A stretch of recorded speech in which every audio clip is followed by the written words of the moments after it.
So what is audience?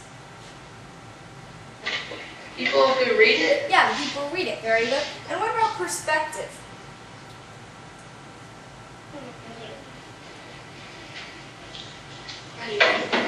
It's like what you're trying to do.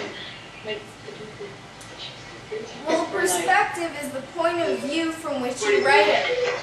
So, for instance, I could have the perspective of the grocer who gets really annoyed when people don't pay enough for fruit.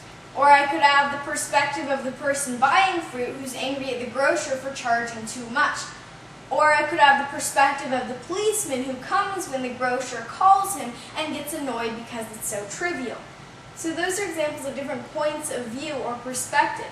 So if you've ever argued with a little sister or brother or an older sister or brother, then you know that you both have different sides of the argument, and that would be different perspectives.